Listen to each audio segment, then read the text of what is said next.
Let's get started. All right. I didn't hear the Start pop. I'm talking. disappointed. Did you not? No, man. I should have done it up by the microphone, huh? Yeah, you messed up. Next time I'll get it right. All right, welcome back, guys. First podcast. We're here talking about the Prestige, since it was what was voted, not by too many people, but enough to Enough. make a decision, a definitive decision, and it surely was not a bad choice for a first podcast. I don't think. Um, Yeah, great movie to start. Yeah, I quite honestly, I was blown away again by this movie. It was my second viewing, and I think I enjoyed it more because I picked up on more of the little things here and there. But right now, we're just gonna kind of go over our thoughts of the movie and kind of our own critiques, and then we'll kind of break down the movie itself, and that's when we're gonna get into spoilers. So, what did you think, Wyatt? What did you think of this Oh movie? yeah, definitely the second viewing, you get to pick up on so much more from the get-go, and that's why I feel like it's important to try and have a spoiler-free part and then kind of really talk about spoilers later. Just because there's so much great foreshadowing in the movie that they kind of start to tease these ideas if you know what to look for. But that's the problem. Like going into it without knowing is it's half the magic. Like the whole thing's about magic, and the way they put together the movie really shows that. Right. He knows how to create one plot twist after another, and just Oh kind of yeah. keep you guessing. Um, and that's what I found to be most entertaining is that once you got to a certain point where a trick was made for the audience, Hmm. you felt convinced that an outcome would happen, and from then on. But then he would turn it on its head again and just throw you Yeah. through another loop. Um, Yeah, I think it's really good like implementation of Chekhov's gun, like that kind of mentality of if there's something in a scene or in act 1, then it needs to have some sort of effect or usefulness or impact on the plot in act 2 or 3. And so even the yeah, smaller tricks like you were saying, even the smaller tricks come into play and kind of show you different mentalities that pop up later in the movie or are kind of telling of how the plot's going to progress. I I came up with quite a few notes, kind of regarding some different points that I want to bring up. Some of these I could probably share Hmm. um, before going through before or without giving any spoilers. When it comes to magicians and their magic act, there's the three parts to the act, right? The pledge, the turn, and the prestige. The pledge being something ordinary, something for the audience to go, okay, that's what we have. This is what he's portraying for us. Then the turn, which is where you have the progress of the act and sort of the change. So if something's going to disappear, that's the turn. The prestige is bringing back that thing that's then disappeared. I'm gonna have to speak in smaller intervals because my voice is only gonna last so Okay, long as long as tonight. you're bringing up your points you want to talk about, I'm sure I can flurry off from there. Um, but yeah, like you were saying that, so they introduce those 3 points or those three acts of a magic act at the beginning of the movie, right? It's one of the first introductory lines, if I'm not wrong. Um, and so yeah, that's not really a spoiler or anything, but it is really important for understanding where the movie goes from there. And the movie itself kind of plays out like that. Like it makes sense because that's kind of story structure in general. But they have a moment where for the first third of the movie, they're basically laying out the ground rules or how the different relationships play out. And then in Right. the second act, you realize that, oh, stuff is changing. And then third act, well, we'll get to that later, I guess. But it gets pretty crazy. It's a good time. The point that I was just gonna make was the progress of this movie and kind of its progression that it has. The beginning of the movie kind of portrays. I mean, it's obvious. This isn't really a spoiler, but essentially, you kind of see what's going to happen in the future, and then it comes back to it. Comes back to, or Yeah, I should say, goes to the past of, I don't know, yeah, months, maybe a year or two. I can't. yeah. I I mean, can't they have remember a if it couple goes of into detail with flashbacks. that, but Yeah, they have a couple of flashbacks where they're essentially trying to highlight the connection for people, or um, to make it, I wouldn't say a little bit more clear, because there are still some flashbacks that like you don't fully understand why they are incorporating that scene unless you know the ending, or unless you know kind of how things play out. right. Um, yeah, they definitely have like a full cycle of how everything comes back around, you know? Yeah. No, it's I think the only thing that some people might not like or might confuse them is I feel like with the forward and back that it does a few times, it doesn't do Hmm. it super clearly. So Okay. as people may watch it their first time, I know I was a little bit confused, like what's past and what's present, because it does that. I don't know, probably like 4 or 5 times. Yeah, And yeah. that's how But you pick up on certain evidence and things that are going on, and mhm. the full framing of what's happening comes into view as it does that the first like 2/3 of the movie, give or take. I feel like the last little bit is present and only present. Yeah, yeah, for sure. So um Actually, I would say the last third, or the like end of the movie, they still do have a couple of flashbacks, but it's more, it's again to kind of prove the point of what's happening. oh yeah, You know? it's quick. It's not like, Yeah, oh, we're gonna go yeah, back and spend like several scenes in a row of what happened yeah, yeah. before. And I mean, half the movie, the way it's structured is essentially, we're not viewing it as it's happening. We're watching it through the retelling of Yeah. Borden. You know, so Borden is reading through this diary, and he's essentially experiencing what Orgier went through. You know, so it kind of makes sense why there's a little bit back and forth, and I feel like they do it cleanly enough to where it feels more like they're kind of teasing the end at the beginning to let you know like kind of how things end up, or get this idea in your head, Mm, and then you're along the ride for going through the actual like chronological now I've got it now the no. chronological part of the story. Yeah. You know, it's uh, in my opinion, it's really good framing Yeah. for a movie. I kind of like it because you basic. I mean, it feels like you're doing detective work in a lot Hmm. of scenes, and you're trying to pick up on what's going on between these two, but ultimately the twists at the end made such a huge impact um, that like to me there were a couple things where I was like, why didn't I pick up on that, or why didn't I pick up on that, you know, Yeah, like yeah. how is that not obvious enough to me before? Yeah, I'm not gonna say yet, but yeah, I don't know, there's just some points that were really interesting, like foreshadowing. I don't want to go into spoilers quite yet.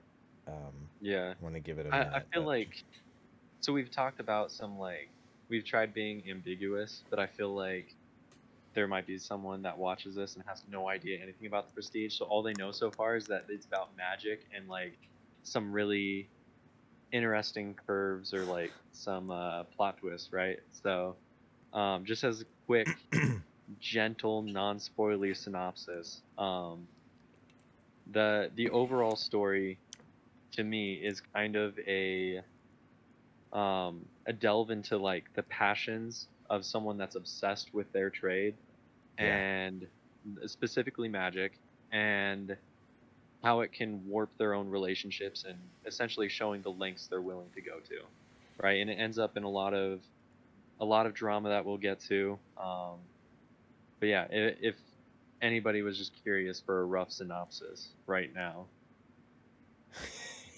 Yeah, it's yeah. Essentially it's um, I felt like the lessons are heavily focused around sacrifice and obsession, Definitely. which are I mean, it's a really interesting kind of combo with this premise of these two magicians that essentially are obsessed with one upping the other, and sort of like uh, how would I put it? Because like both ultimately want to be the better magician, the better showman, but they have different priorities when it comes to Hmm. that. One is more into the showman. I want to do it big. I want to look impressive. I want people to just love me for all of this, and to just appear to be the greatest. And the other For sure. is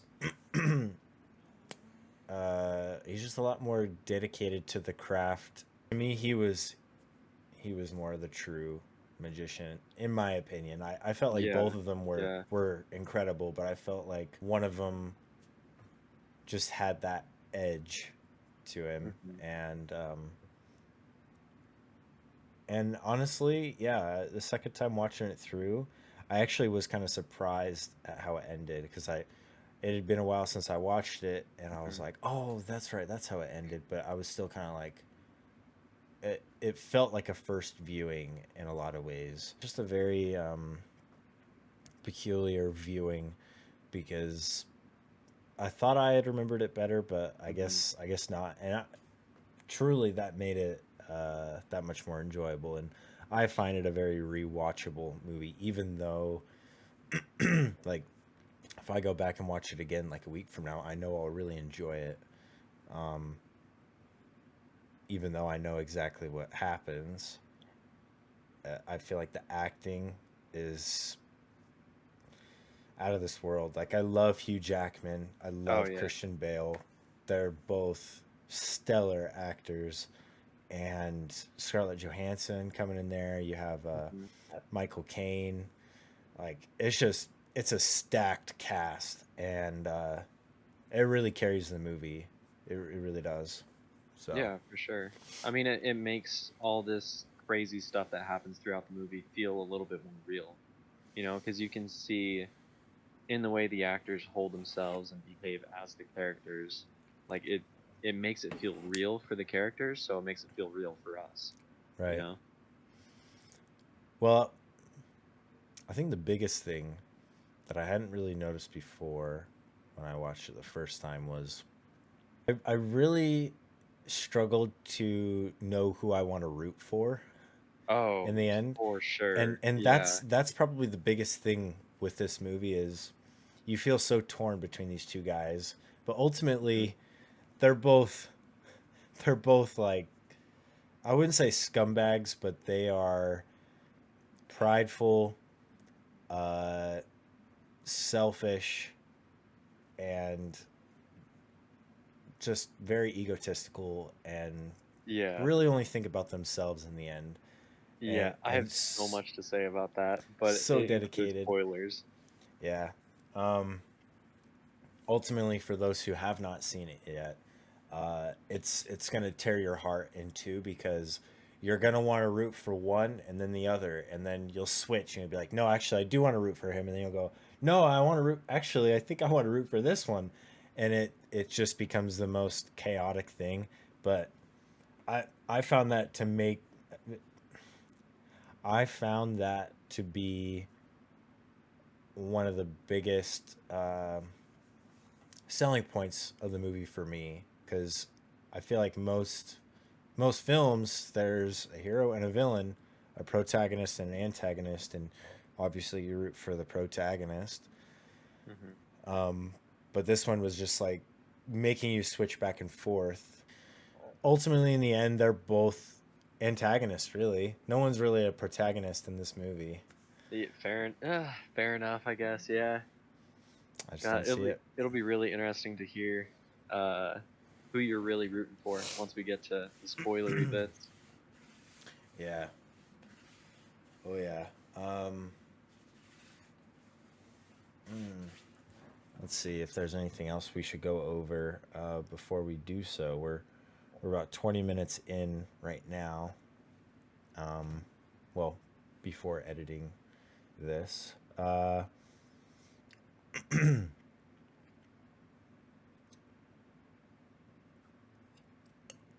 Is there anything else we should maybe point out in particular before going into spoilers? Oh, jeez. No, I'll just give my highest recommendation to this movie right now for any of those that don't want to continue to the spoilers. It's Don't give a we might rating not be yet. doing it justice. It Don't- is a very deep movie to watch. It's very fulfilling in the way that they, like I was saying, they use Chekhov's gun to the fullest. Like everything in the movie, it feels like it gets used properly or it comes to fruition. It doesn't feel like there's a little bit of Concludes ambiguity nicely. at the end. A Yeah. little bit, yeah, little. Um, but it's not like there's no actual questions left unanswered. It's not like Um, Inception, which is also yeah, a Nolan yeah, movie, but Inception leaves you like you're sitting at the end going, "What? hmm What?" And you just want to ask all these questions. This yeah, movie, in in my most humble opinion, I feel like I didn't have any questions. Like I yeah. felt like all the answers were laid out for me, and I can go on my merry way, feeling whole again. Like I'm not sitting there like trying to piece everything together. Like I might want to talk about okay, oh like just kind of pointing things out like oh yeah there was this and this called back to that and um, but I feel like it's very concise. hmm Yeah. And if it does leave you with any questions, they're more going to be like the questions about your personal relationship to obsession and some of the other themes in the movie. Sacrifice. Yeah. And Oof. maybe some questions about morality and what you're willing to do because Oh man. those are very prevalent themes. And Personal morality, yeah. yeah, yeah, Oh man. the especially the ending of the movie is kind of like a almost like a thesis statement on morality and those different concepts. It's a very, very interesting moment, and it's definitely worth the watch. Oh man. Yeah, I forgot how much I loved the ending. I Yeah. was like, this is like, wow, beautiful. Like, to me, a better ending than probably all of Nolan's movies that I've seen. Oh, jeez. Like, they straight up best ending. I Yeah. would say this is the most underrated Christopher Nolan movie, Oh, by in my far. opinion. Yeah. Most Yeah. underrated. People don't talk about this movie. Mhm. When people talk about Christopher Nolan, they talk Inception, they talk Batman, Yeah. Interstellar. What else did he do?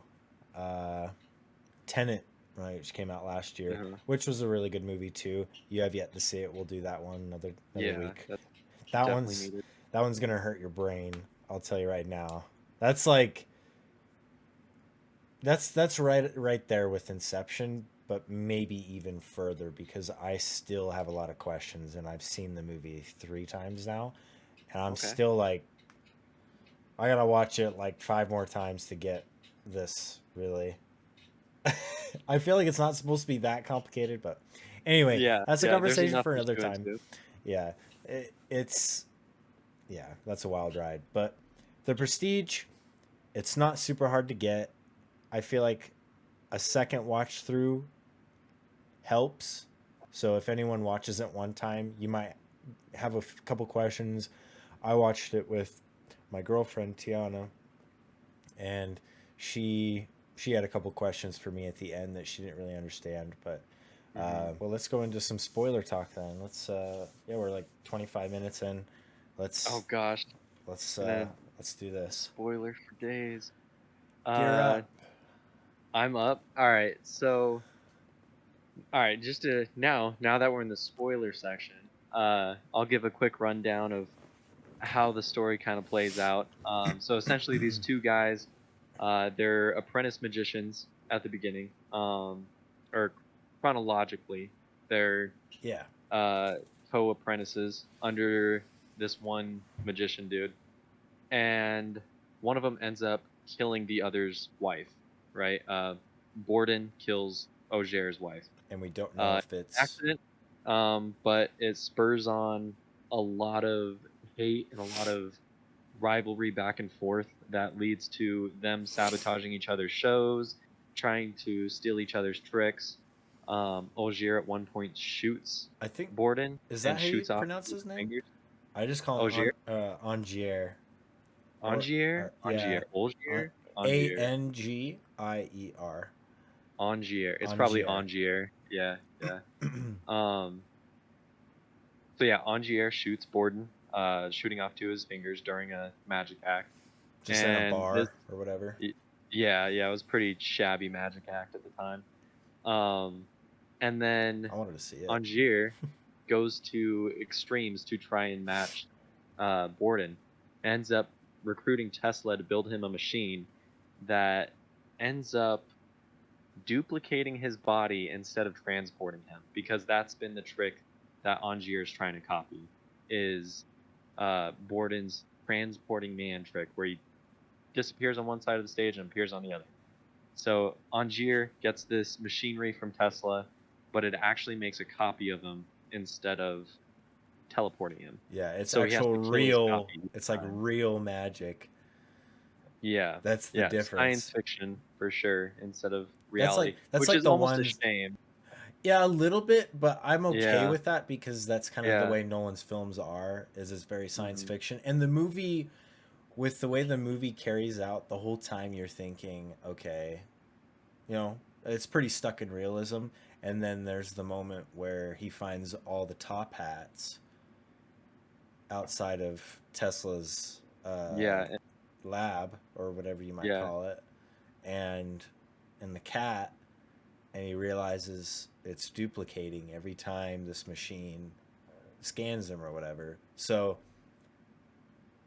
ultimately, his trick is, yeah, it's yeah, it's a science it's fiction not a trick, trick. It's yeah, not, it's not a trick. It's actually like an actual him disappearing, or not mhm, disappearing, but when he does the trick in front of the audience, he has to use a trap door.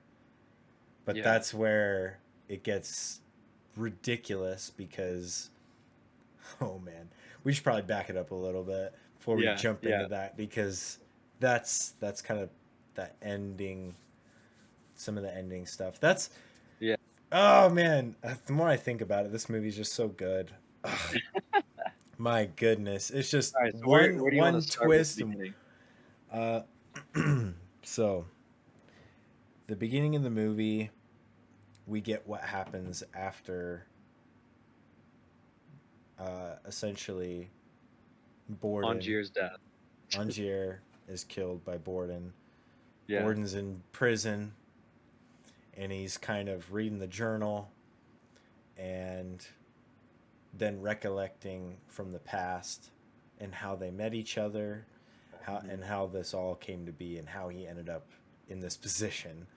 yeah, So that's where it starts off, essentially, is 10 minutes in, not at the beginning, is okay, 10 minutes in, all right, there are these apprentices, they're mhm, learning how to be magicians, and then they go off and kind of do their own thing.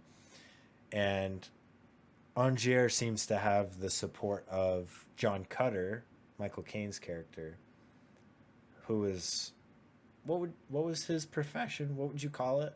It's well, he was like like a a producer. magician, he developed a lot of the The tricks tricks. that magicians use. He was essentially like a manufacturer of magic in a way.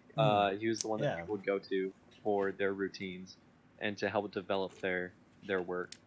right. Yeah, so I can't remember. You might be able to point this out, but I can't remember why John Cutter helps out Angier, Hugh Jackman's character, Hmm. instead of Borden. from then on. Like he kind of is Uh, just with Angier and yeah, I helping feel like a him. lot of that is left unspoken. So, my assumptions are from the funeral scene that we get that Borden, Mm. after the incident with Angier's wife, where Borden accidentally killed his wife, um, Borden distanced himself somewhat Oh, purposely because he yeah, didn't want to. He needed to break away, right? He didn't know, like he said in the film, he didn't know whether or not, for 100%, whether he tied the right knot to send her into that tank. And so there was a lot of guilt and a lot of mixed feelings, I'm sure, about his relationship to his old crew. And so I'm sure it was mostly on his part to distance himself. yeah, Outside of that, maybe Michael Caine's character also kind of had a little chip on his shoulder or a little distrust towards him too, because he did yeah. exactly what he told him not to do. Right. Yeah, yeah. He tied the wrong knot. Yeah. A point that I wanted to point at, or a what would I say? How would I put this? A scene that I want to point out, which kind Hmm. of carries on into the movie, is when they're both apprentices still, and they go and see another magician and perform his acts. He's an old guy, remember, with the Oh, yeah. fishbowl, Yeah. and I can't remember what else. Where he just kind of makes it appear on the table, Hmm. and then when they're leaving, they see him getting into a buggy and leaving, and Borden makes a point that he's been faking that he's a cripple Yeah. to make his act appear real, just by the way Yeah. he kind of his gait on stage, in order to hide what he has to put on the table, like between his legs and stuff, to be able to portray that he has to pretend to be a cripple in real life off stage. Hmm. And so Yeah, he because makes, being a cripple is what sells the act, right? yeah, No one can exactly. could imagine that Hmm. this old man is toting a like 10-gallon fish bowl in between his legs or hiding Yeah. it somewhere on his person to They're, magically make it appear. they're like, this dude is. And then you see it in the next scene where Hmm. Angier's talking to, I I can't can't, remember his wife's name. yeah, his wife, Yeah. Julia, Okay. and he's like, this the dude's really strong if he's doing this every time, like, Yeah. and so the quote, or not really the quote, but like the phrase is living their act. So Hmm. that old man was living his act, and Borden points it out. He's like you could tell he really admires that, and he's extremely impressed. And so for me, that was foreshadowing to how Borden would be the rest of the movie. So, Oh, yeah. Well, it was even before the movie or before what we see in the movie, right? So I think that the reason why Borden was so quick to believe and understand what the old man was doing is because he was already living it. oh, true, yeah, Yeah. yeah, yeah. It's I don't know. The thing that's really interesting is you don't really know how long he's been doing that, Hmm. right? Well, I mean, you can make assumptions. So, like, uh, Michael Caine's character that hired him, um, it had to have been before that, because I'm just assuming that this has been like a lifelong project between the brothers, you Oh know? yeah, yeah. We're putting that out there. So Borden's character has a twin Yeah, brother. yeah, we're in the spoiler section now, so we're clear. And it's him having a brother is huge throughout the entire movie. It's how they do their most famous trick, um, and it's like a constant battle in their own personal life because not only do they use them being like they hide that they're brothers. One of them's constantly wearing makeup, and then when they do the trick, essentially one disappears, the other one pops up out of nowhere, and it makes it look like he teleported. But it's not just for the stage. They feel like they have to hide one of the brothers at all times so that they never get exposed. But that's not fair for the brothers to have one that's constantly just hidden. So instead, they take turns living their own life, and it's Yeah, so messed up, but it plays into the overall drama so well. Because at the beginning you don't know this. You don't know this until like The very right end. near the end, like Oh, the at the end. climax. Yeah, it's the very Yeah, end. yeah. I found that to Um, be the just that finding that out that blew me away. That this yeah. character Fallon, this bearded guy with the top hat that never says Hmm. anything the whole movie, but he's always there. But Yeah. because like the movie makes note that he's there all the time, but never focuses on him, it's almost like Hmm. he's just kind of like he's there helping out Borden. He's just kind of in his assistant in a way. Yeah, he's the Um, henchman basically, yeah, he's like like the the hired henchman. muscle to take care of stuff. Yeah, he's kind of a spy. He's kind of does a lot of dirty work, but Hmm. you kind of just assume because this second watch through, I couldn't remember what it was about that Fallon character. I was actually like stuck thinking like, who is that guy again? I remember him being something important, but I couldn't remember what it Yeah, was. So I'm yeah. sitting there just like, okay, I'm just waiting to find out what's gonna happen with this guy and Hmm. how he's gonna, affect the story. And essentially, that's just the twin brother.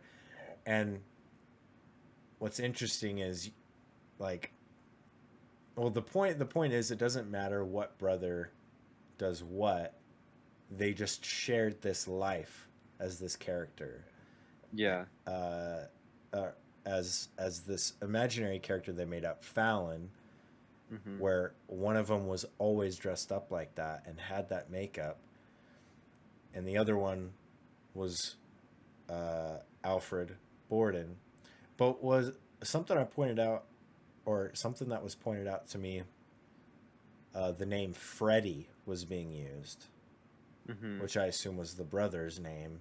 And so when they're sitting at the table and Olivia says something to him, she says something, Freddie, or like, nice seeing you, Freddie, and she leaves. And Sarah, his wife, is like, why is she calling you Freddie?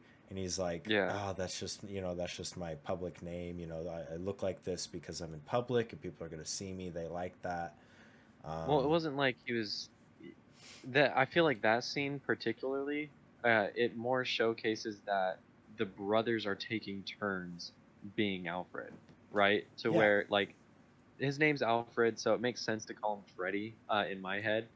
I But think Freddie's actually, well, I guess you're right. Yeah, I don't know. yeah, I guess that's true. Fred is kind of short for Alfred. Yeah, I didn't think of yeah. that. Thought maybe that was like the second brother's name, but No, yeah, dude, they never just like a say his nickname. name. Yeah, they're just Alfred and I can't even remember the other guy's Fallon. name now. Fallon is Fallon. the Yeah, name they use for the second, for yeah, the henchman or whatever. yeah, yeah. And so like while we're on the whole like that scene where she calls one girl calls him Freddy, kind of points out that the two brothers are living as the same person at different times. Um, they showcase that really early. So there's one of the earlier scenes between Borden's wife and Borden.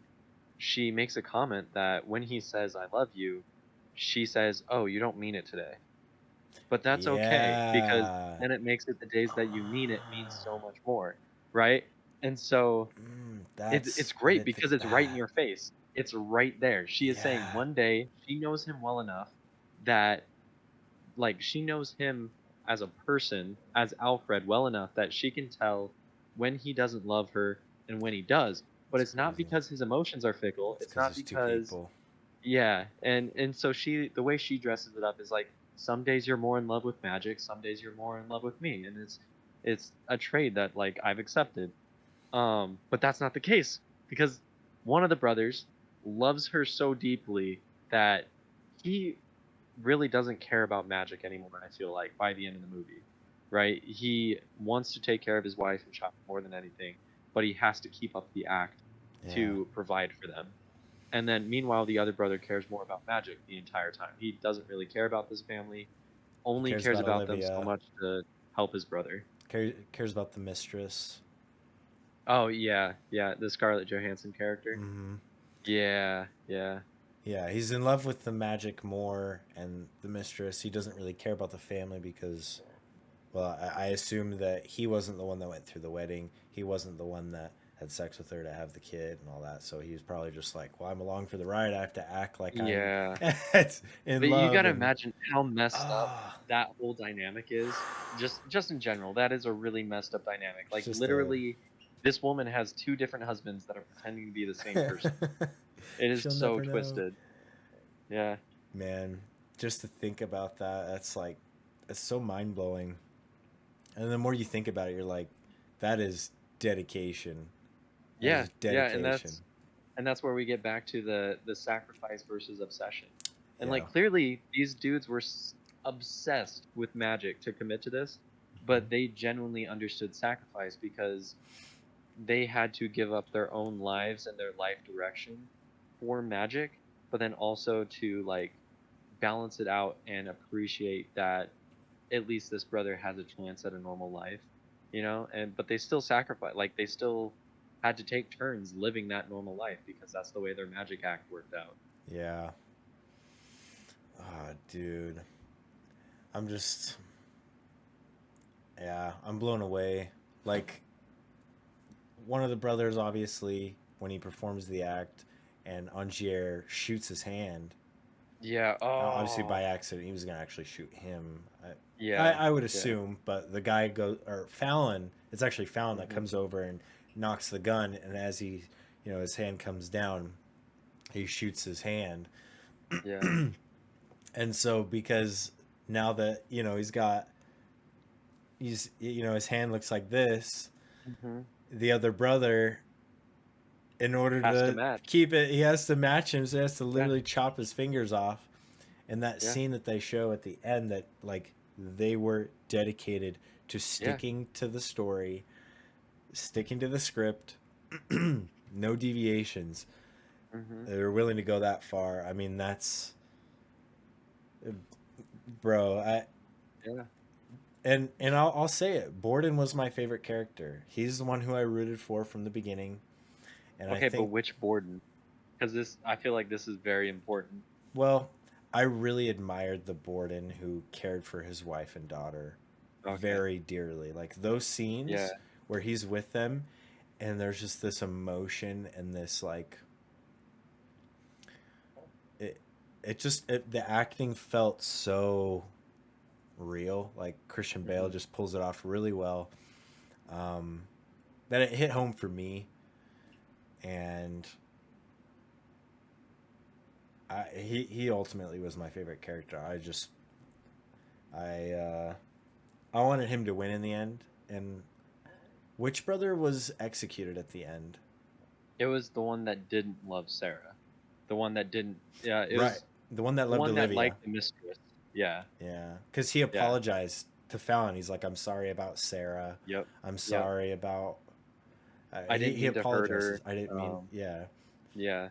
Oh man, that scene is just like, bro.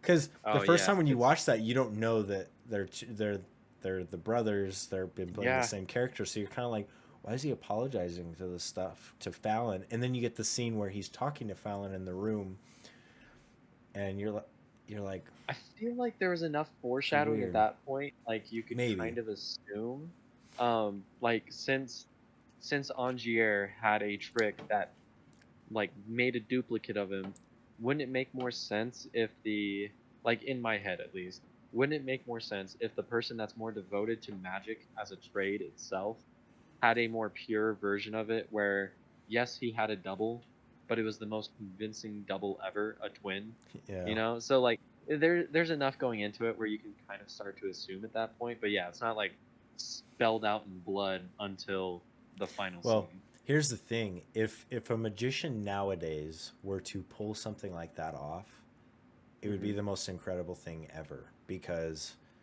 to hide your past and your family and who is what in your family, and to have someone that is your twin disguised to look like this character, this person that's always with you everywhere you go, but you're able to pull off these incredible magic acts that make it seem completely impossible.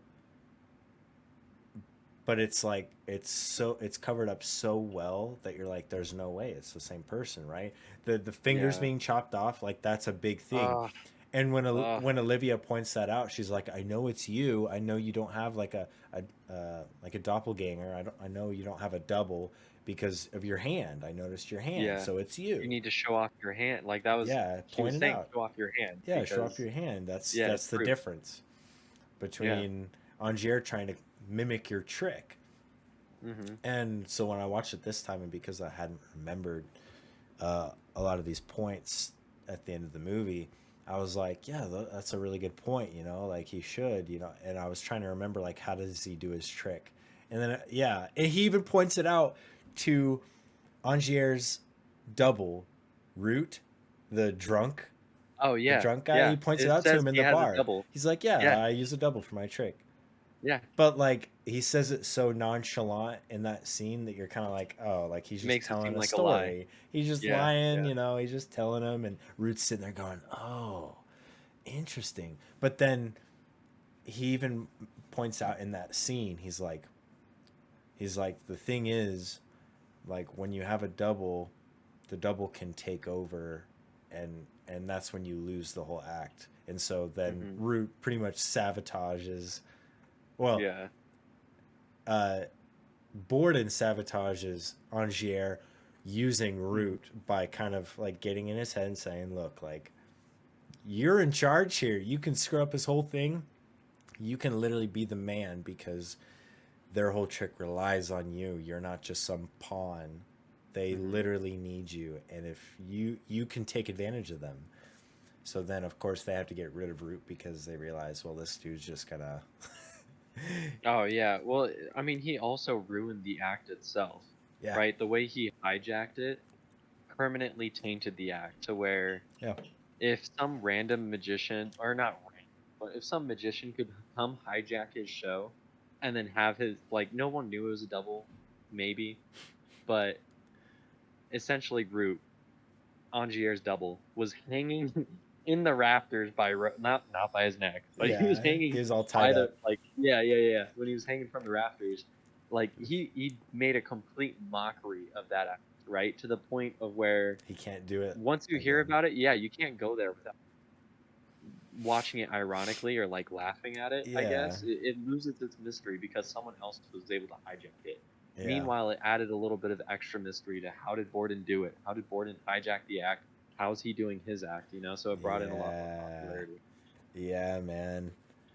I think what I find to be most entertaining with this movie is because it is the fact that it goes back and forth between Hugh Jackman's character and Christian Bale's character, and the movie's like split in two. It's like, okay, I'm following this lead character, and then I'm following this lead character evenly throughout the Hmm. film, and you're seeing how each one is trying to top the other, but ultimately becomes Angier trying to figure out Borden's trick, and then once he utilizes Tesla's machine, even when Tesla leaves the note and says, Destroy it. "Destroy this machine, do not use it, it will ruin your life," Hmm.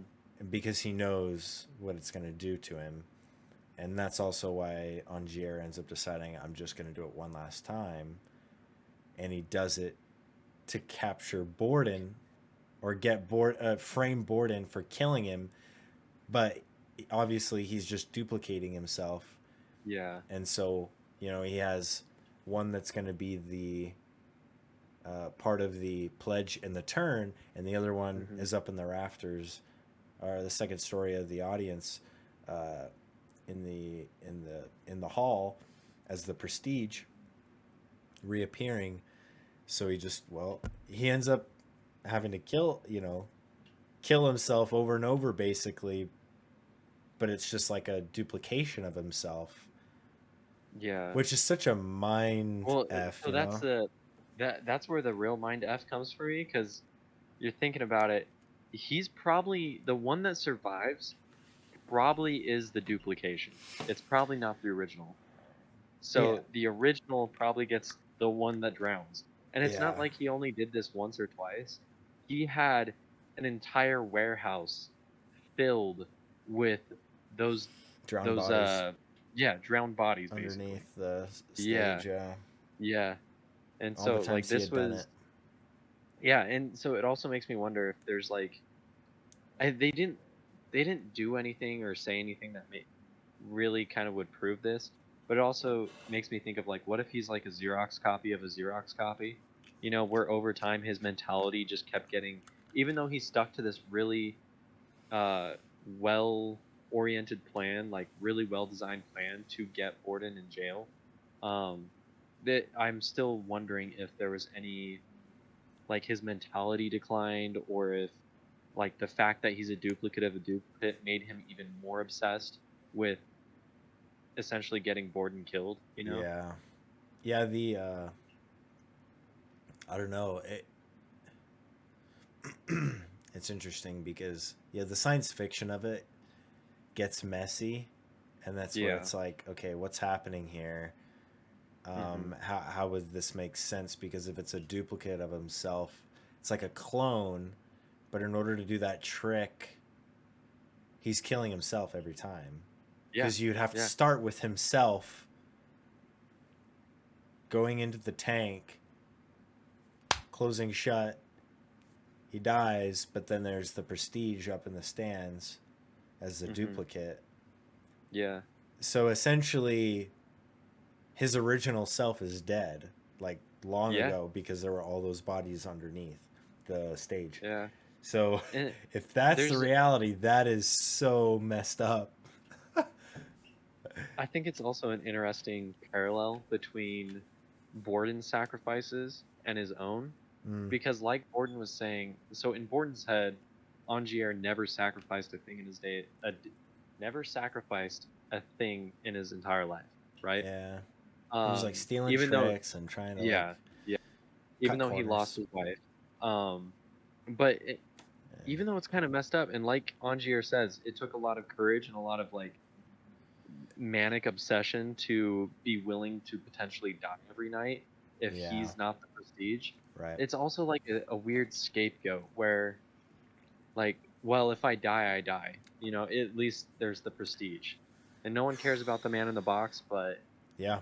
maybe I'm going to be the prestige. And there's, I don't know, a really weird disconnect with him, in regards to sacrifice, like Borden was trying to point out. But I don't know where to draw that line, or like where to say like who sacrificed more, just because it's so extreme. It's true. Yeah, that's where it gets. It kind of just depends on what your opinion might be or your perspective of uh, each character. I mean, in my Hmm. opinion, Borden sacrificed more, and Oh yeah, when it's I, all I would said have and to agree. done, like he literally dedicated his whole life to doing this, whereas Angier made this decision a lot later in life that probably didn't last very long, and he Hmm. was just doing this ridiculous thing Yeah, he just was to so far down the rabbit hole with his mentality that, because of his yeah, obsession. You know, he yeah. was so far gone. Uh, but let's see here. I like how throughout the movie you get the like they're trying to sabotage each other's acts, Hmm. kind of infiltrating each other, and it goes back and forth to where it feels like neither one really has the upper hand in a way. Um, Yeah, yeah. Or like you can't tell who wronged who the most too. yeah, You know? yeah, that's true. Um, so I didn't notice this the first watch as well, but the you know what the war of currents was? No, It's an I'm not actual sure. thing. It is Okay. the Oh yeah, war on between currents. Nikola and Edison. Yeah, Yeah, yeah. Nikola and AC and Edison. DC. So it is. I'm pretty sure it is a copy. This movie is essentially like I wouldn't say an allegory, It's but a like parallel. a Yeah, parallel of yeah. their obsession of one upping each other and trying to Hmm. be the one that is the innovator or Yeah, inventor of the future for all this electrical engineering yeah. and that sort of And thing. this, I mean, there's also the slander campaign, but then on top of that, the mentalities between Angier and Edison are kind of similar, where it's funny since Angier goes to Tesla, but in my head at least, Angier had a similar mentality to Edison, where he just wanted the best act, where he just wanted the like social revere, right? And so Oh, Edison okay. actually ended up stealing a lot of Tesla's work. Oh, And I don't didn't get me know wrong, that. Tesla did his fair share of stealing or Sure. awkward political tactics, but Yeah. Edison more so. And so it's interesting that the out of Borden and Angier, the one that represents Edison's mentality a little bit more closely ends up going to Tesla, Yeah. whereas Borden ends up embodying Tesla's mentality a little bit more by being genuinely obsessed and focused with the With his trade or the craft craft. itself. Yeah, Yeah. Yeah. yeah. And that's true. I hadn't noticed that the first watch through that there was this. I didn't know that there was a thing between Tesla and Edison until I did a little bit of research after watching the movie. I was Yeah. like, oh, okay, I didn't know that. I know they were both inventors and everything, and Hmm. a lot with electrical aspects of things. But the fact that they incorporated that into the movie and not just being, a parallel of it, that they actually brought in those characters. Well, Edison's not in the movie, but Tesla is, and Edison is referenced. I It's feel like, yeah, Edison it's is really cool. referenced enough to where you can understand the character of Edison within the confines of the movie, because like he's sending out squads to basically mess with Tesla. Yeah, Yeah, exactly. yeah. Um, yeah, just like what's happening with these guys, and it's just kind of like it's cool that they have that Nolan created this fictional story of these two men that once worked together, just like Hmm. Edison and Yep, Tesla, who were yep. once working together. I guess like Edison was Tesla's boss, I believe, or something of the sort. Tesla worked for some sort of Edison company. I can't remember what it was called, but yeah, that was a thing. Let me bring it up here real quick. Wiki it. I had it up Yeah. earlier when I was reading through it. Uh, so it was in the 1880s. Hmm. Basically a war over whose electrical system would take over the world and be what we utilize nowadays. Essentially, they both had their own ways of contributing to the future. And you could say the same if you have these two magicians. Both Hmm. did different things that you could say contribute to magic and the craft of magic and I can't remember what it's making me think of the quote or what Michael is it Michael Caine speaking at the end of the movie and he's narrating over the last couple Yeah, scenes there. yeah. Um, he's talking about magic and the act of fooling people with whatever it is you're doing. I can't remember what the So symbolism is, but you might. there's two different talks about, or like little monologues about magic at the end. Angier goes on a monologue essentially about how um like the Borden brother that survives doesn't understand magic and doesn't understand why they even had the rivalry that they had. Right? Basically it's Mhm. all about injecting a little bit of wonder, a little bit of sensationalism into the everyday person's life and being able to see that on their face is why he said he was obsessed with magic, which is kind of hilarious because the way that Angier went about it at the end was really divorced from that. He was more obsessed with his revenge or with pulling one over on Borden. Yeah, Um, but then Michael Keaton's character did have a couple of lines near the end too, where he kind of reasserted the act of giving someone wonder as being something beautiful, you know, as yeah, he's showing magic to Borden's daughter. right. I mean, the more we're talking about this, the more I'm just like, yeah, this movie was incredible. Um, quote that John Cutter, Michael Caine's character says, and that was obsession is a young man's game. Oh yeah. I found that to be Kind of an intriguing little insight when he's like, I'm Hmm. done with this. Like, you do your thing. You Yeah. go Yeah. off to America, pursue this. If you're really dedicated to doing all that, have at it. But I'm done. Like, I'm not gonna get into that. And clearly, it was. And even Angier recognizes that at the end. He's like, I'm doing one last act, and Cutter's like, why? Like, why just one more? And he's like, well, someone once told me obsession is a young man's game, and Yeah. it's true. Like, to obsess over really anything, and really his obsession was revenge and being the top dog, right? Fame, Hmm. fortune, being the best. He was obsessed. Whereas you could say Borden had an obsession, but that was over just the craft itself, being the best magician. Hmm. He just wanted to be the best magician, have the best act, and fool people every time, and never allow them to figure out what his trick was. He never wanted to give that up.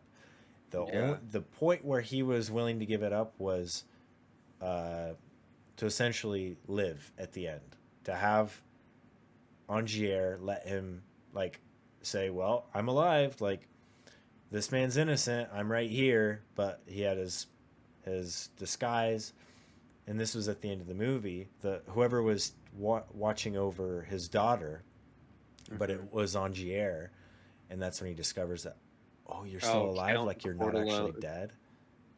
Yeah. And I don't know if that's so much like he was willing to, because at that moment he wasn't willing to give up his act still. Well, he was. He's like, You know? here it is. Like, you want to know how I do Oh, it? you're Here right. you go. Yeah. And Oh he's my like, goodness. I don't care, and rips it up and tosses Yeah, it. but that was more of for his daughter, I think, because he didn't want his daughter to be Mm, raised by Portalo. Well, it wasn't probably wasn't really his daughter. It was probably his brother's daughter, regardless. Um, yeah, because leading up to that, they basically made it clear to him that his brother wasn't going to be able to watch his daughter or take care of his daughter, which yeah. was really his brother's daughter. Yeah. Here's what's well, I was also a little confused why at the very end Borden shoots Angier, but I Uh think huh. it's really just like, you got my brother killed, you're gonna die Yeah. too. Well, it wasn't just his brother. It was I think it was also just everything leading up to it, right? So like because of their obsession with magic and because of how all three of them were willing to go, his wife committed suicide. The woman he loved committed suicide because Mm-hmm. they kept up their act of two brothers living one life and no one could know, even her. Yeah, Uh and so I think a little bit of that was kind of leached into it, but then also like, yeah, this dude just got his brother killed, and technically Angier's dead, so he's killing a dead man. There's no yeah, risk involved. that's Just kill true. him. Yeah. That's true. Because even Cutter was shocked to find him alive. He's like, I literally saw you dead on a table. I can't remember if he does he reveal it to Cutter? Does he reveal his trick? I feel like Cutter ended up knowing. Um One where they don't show him Hmm. like getting it explained to him or seeing the dead bodies, but there's just stuff that Cutter says to where it's like, oh, he mentions that like, oh, you know, when I told you at your wife's funeral that a sailor told me that drowning felt like going home. Well, I lied. It's total and utter agony, right? And I feel like he said that to like kind of hit home that what he's doing is just messed up on multiple levels. Like Yeah. essentially drowning dozens of versions of himself, you know. When he might have thought beforehand because Cutter said the like going home bit, maybe he thought he was doing his originals or his copies, however he saw that. Maybe he thought he was doing them a mercy by drowning them, when instead he was putting them through torture. Right. Yeah, I think you're right. I think he ultimately knew. Well, here's what happened. So, right before, at the end of the movie, right before Borden goes in and shoots Angier. Mm-hmm. Uh, and Cutter was in there with Angier, and then he Yeah. leaves, and they pass each other, right? You But think they that pass each I don't other think like they they showed know. that. They did. They're in the street. So Borden's walking towards the hall, Uh-huh. and Cutter's coming out, and they pass each other like they're like, oh, okay, well, have fun with that. You Dang. know, like he I'll knows, have to rewatch that and he last bit. I walks don't remember in, that. and then he hears noise, and he's like, Cutter, is that you? Mm-hmm. And then he And walks then he in gets and shot. just boom. And yeah, so I'm pretty sure Borden was in on it with, because he goes in dressed as Fallon, but he wasn't in full costume. Yeah, I don't think Cutter was in on it until after Angier's death. Like, I'm sure You he knew sure? something would happen to him, but it wasn't until after, like, he probably knew about Angier's setup and how things happened before Angier's death, but he didn't, I'm pretty sure he didn't understand Borden's stuff until after. Maybe. Yeah. Unless, like, the only reason I could see that Cutter would know about it beforehand was if this was even a more elaborate ruse where uh, the Borden that loved Sarah wanted to get rid of his brother and the and Angier. You know, if it was like some sort of crazy setup that far back, and Right. I just don't see that happening because that Borden brother just he doesn't have that mentality. You know. The ending, I felt like the ending things definitely like came together. Everything closed up nicely. You understood Hmm. the ending for each character. Yeah. You Yeah. know, Julia and Sarah both died. Olivia left, Hmm. and one of the Borden brothers died, and Angier died, as well as a number of duplicates, Copies. Yeah. copies, clones of himself. Yeah. Um, but yeah, I guess this is probably where we give our ultimatum on the movie, our rating, and our final thought on it. Hmm. Um, yeah, I felt like the movie was, like I said, probably the most underrated movie for Christopher Nolan. Ultimately, this is, if you take just a single film in and of itself, it's probably my second favorite Nolan movie behind The Dark Knight. I love Batman Begins and I love The Dark Knight Rises, but I like them more like if you were to watch them in succession of each other as a concise story. Yeah. So if you Yeah. take just the movie as itself and rate it, I would say The Prestige is probably his second best. I probably would give it, well, if The Dark Knight's a 10 out of 10 for me, because that's my favorite movie of all time, I'll probably give it an 8.8. No, I'll give it a 9.0. A straight 9 right across the board. I think it did very well for what it was in its time. Like if you look at when the movie came out, I believe let's see. When did it come out? 2006. Long time ago. Um, for when it came out and for the quality of it, the story, the characters, the acting, the music, um, it really wasn't lacking much. I feel like the only thing that could have been done better was knowing when is the past and when is the present. Sometimes it's a little bit, you're like, wait, you feel like you have to rewind and go back and be like, Mm. oh, okay, that's where we're at now. There are little things that were like dead giveaways, like when Angier has his cane versus not having his cane because of after he Yeah. like messes up his leg from the fall. But aside from that, the movie's pretty flawless in my opinion. I feel like there's not much else they could have done, but as just a movie in general, I give it a 9 out of 10. Okay. Um, I feel like I'm gonna be a little bit harsher, even though I feel like I might like this movie more than you. But Really? dude, I love this movie. I've loved it since I was like 13 or whenever it came out. Um, Keep in mind, your but rating is movies all time. You're just a yeah, general rating, yeah, not a rating as a Nolan film. yeah, As a movie, for me, it's a 9 out of 10. yeah. No, that's kind of what I'm saying. So I would say it's an 8 out of 10. Like Wow.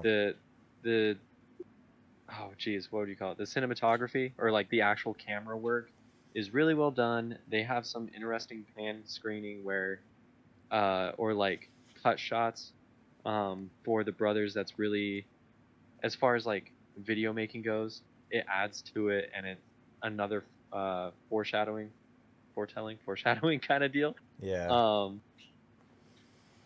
but there's something, even though it's a satisfying story and it gives you a lot to chew on, um I feel like I'm missing something there, like just a little something extra to chew on, or maybe oh geez, I don't even know where I'm going with this. It just feels like it's missing something for me, right? Even though I Hmm. like it so much and I think there's so much going on with it, um, at the end of the day, there's like an extra step that I'm missing in the movie, I guess.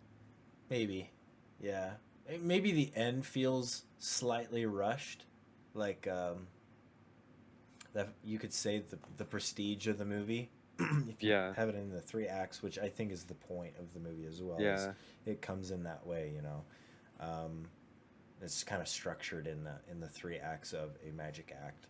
The hmm, prestige in the movie, I feel like, is a bit rushed, and they definitely, the way Nolan does it is he brings it together really well, but he does it quickly and just kind of to the point, and it's like, all right, and yeah, we're done. for the ending, And yeah, you're like, and holy crap. And I think a, a reason or a reason why one might say that is, for example, all the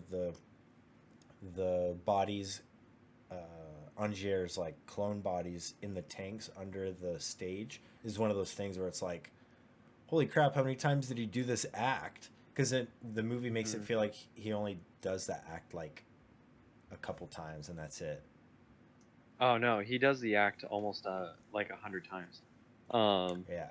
but yeah, anyways, off point from I think, all right, so giving myself a second to reflect on it, I think one of my big issues with the overall story is you don't see, like there's a lot of emotional and moral questions throughout the entire movie. And I love the way that the movie is structured. I love the screen, like the screen edits and the videography, and like all of it's great, right? Yeah. I think my main issue is that for me, like communication and mental health is like a really big deal. And I don't, granted, it's not necessary in every movie. Like, I don't need to see every character have like a full, complete character arc where they start to better their behavior or something. But especially out of the Borden that loves Sarah, I wish I saw a moment where he stood up for his wife a little bit stronger than he did. Or a moment where, like, you could really solidify and say that um, at least that brother like got out of this okay. Like he got his daughter back, but you don't know how much he learned from it, or how he's going to be able to live his life after it, you know? And so again, that's not necessary, I don't think. And a lot of other people would probably disagree with me that that's even a would be a complaint at all. And but yeah, I guess that might be what might be bringing it down to an 8 for me. Mm. I can't really argue your point. It makes sense. I mean, the only thing I Yeah. really could say was, well, there has to be a portrayal of some sort of sacrifice, and that was Yeah. ultimately a failed marriage, and Failed marriage, dead brother, and missing and fingers. then a wife that kills herself because, Yeah. well, I would say that's one thing that doesn't make total sense. Is I feel like she goes from 0 to 100 like that. Like they have an argument, They have an Yeah. argument, and they're, he's yelling, and she's upset, and she's like, "Do you really love me? Like, no lies, no secrets. Do you love me?" And he's like, "No, not today." And I feel like they teased the build up to it pretty early on, and then but the what final few scenes with her kind of make sense to me what why because it's she not gotta like it kill all herself, happened in a man? Like, 24 hour. why not just divorce him and leave? Why like go boom? Like, I'm just gonna kill myself. I'm gonna literally just Because hang he's her myself. life. But man, I don't know. I just Especially for the those time period it was at, like, I maybe feel like divorce wasn't maybe really an option in any way, shape, or form, you know? it might have And been different so, back then. It's the yeah, 18, I assume 1880s, same time as Edison and uh, Tesla, like it going would have back and been around forth. the 1910s, 1920s, because that's when Tesla was doing his work on wireless communication and wireless electrical current. Maybe so, yeah. Yeah, Um, yeah, I don't know. That's just the only thing for me is I felt like it was just a little much. I was like, why? To me, it felt like the movie didn't portray that enough. Like it just went that's fair. from she's upset, their marriage isn't doing very well. Obviously, she's like, okay, he's cheating on me with his assistant, and Hmm. he's got some secrets he's not telling me. Do you love me? No, not today. You know, but same kind of thing. And she's just kind of like, she seems like she's like, okay. And then basically, like the next scene, she goes into his little office, or I can't remember where she went, Yeah. and Well, she they hangs have herself. And a it's like, they're like, it's like yeah. the very next day, she's like, "Now I'm done. I'm literally just gonna leave my kid and everybody, and I'm gone." Like, So they have you a have scene a after that. child. I Yeah. it They have a scene after that where uh Scarlett Johansson's character Olivia kind of explains that like, oh, a couple days ago your wife wanted to meet with me. Why That aren't was you? And she after like she wanted to killed talk. herself, Yeah, though. exactly. That was And so after. like as far as chronologically in the storytelling, it might have seemed abrupt, but I think there was enough there that you can chew into it and see where it came from, you I know? And disagree, like but granted, yeah. suicide is never an option, right?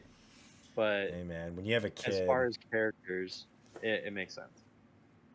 yeah, agree to disagree. But yeah, Fair enough. yeah, it's I don't know. I just feel a different way when like suicide's a really touchy subject, and I don't want to Oh go yeah, into for that, sure. but I do feel like it's different when you have someone like a child of your own relying on you to survive, Hmm. and you just call it quits like Yeah, that I feel and like we're opt gonna get out. into some really But yeah, like trying to tie your morals or your understanding of that to yeah, a character isn't gonna right, go too far. I feel like, yeah, just because her like as a character, her situations are so vastly different from what yeah, you could be able to genuinely empathize with. You know, sure, just between growing up or like being in the early 1900s and everything else going on, it's too extreme to truly empathize with. yeah, yeah. It's true. It's true. There's only so far you can only go so far with it, but Yeah. um, yeah. Ultimately, amazing movie.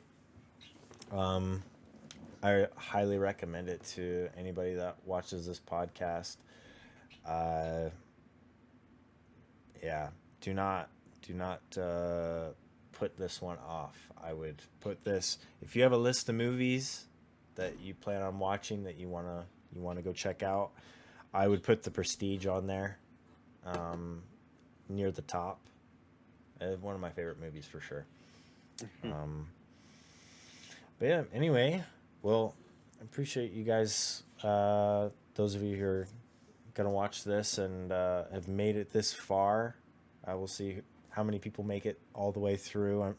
I know how longer videos can kind of be on YouTube. Most people will watch just a little and then they'll click off. But if you made it all the way through, we appreciate you and thank you very much for your time. And we hope to be able to bring more of this kind of content for you guys. I think one thing I've been thinking of that we could also do with these individual movie reviews is we could do like verses, like a versus series, or like this movie or series versus this movie and series, and kind of do like compare and contrast and give different ratings and kind of talk about what we found better than the other, especially when they're really similar. If you go like, um, well, take Nolan movies for example. Like if you say, okay, well, Inception versus Tenet, what was the better film and why? What's your opinions? And basically that. I'm just giving like a rough example. If you guys have any suggestions of really good movies that you'd like us to watch, let us know in the comment section. Um, if you're really enjoying this content as well, please like and subscribe. Um, just so you stay updated on everything, and also help the algorithm, just so we can get these podcasts out to more people. And I don't know. Do you have any other thoughts, Wyatt? No, I mean that about covers it. Thanks again, guys. Appreciate you. And we'll be back next week with another podcast. Don't know what movie we're gonna do yet, but we'll get that figured out and be ready for you next week. So I'll try to get another video out in the middle of the week. Not sure what it's gonna be yet. I have a couple ideas, but stay tuned for that sometime during the week. Um, Other than that, nice talking to you, Wyatt, and Yeah. you guys have a good night. We'll catch you later.